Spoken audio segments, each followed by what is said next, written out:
হঠাৎই মোদির বাংলা সফর স্থগিত করে দিল বিজেপির হাইকমান্ড।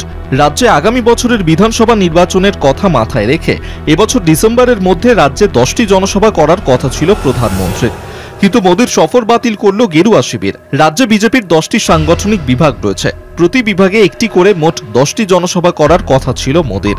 10টি জনসভার মধ্যে 3টি সভা ইতিমধ্যেই হয়ে গিয়েছে, চতুর্থ সভা ছিল রানাঘাটে।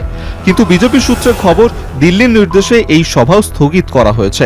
ফলে আপাতত রাজ্যে প্রধানমন্ত্রীর কোনো জনসভাই নেই। প্রসঙ্গত, গত মে মাসে উত্তরবঙ্গে আলিপুরদুয়ার, জুলাইয়ে পশ্চিম বর্ধমানের দুর্গাপুর এবং অগস্টে উত্তর 24 পরগনার দমদমে জনসভা করে গিয়েছেন প্রধানমন্ত্রী মোদি।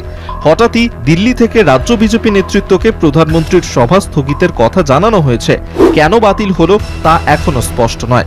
বিধানসভা নির্বাচনকে নজরে রেখে কর্মসূচি হয়েছে, 3টিতেই জনসভার পাশাপাশি প্রশাসনিক সভাও হয়েছে।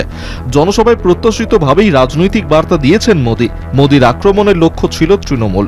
অনুপ্রবেশ, দুর্নীতি, বাঙালি অস্মিতা ইত্যাদি ইস্যুতে বারবার তৃণমূলকে বিঁধেছেন, যদিও প্রতিবারই তৃণমূল পাল্টা দিয়েছে। রাজনৈতিক পর্যবেক্ষকরা বলছেন, বাংলায় বিজেপির ভবিষ্যৎ নেই। এটা বুঝেই নির্বাচনের এত আগে প্রধানমন্ত্রীর পরপর সফর বন্ধ করেছে পদ্ম শিবিরের শীর্ষ নেতারা। বাংলায় যে এবারও বিজেপি সুবিধা করতে পারবে না, গেরুয়া হাইকমান্ড এটা ইতিমধ্যেই বুঝতে পেরেছে। কলকাতা টিভি।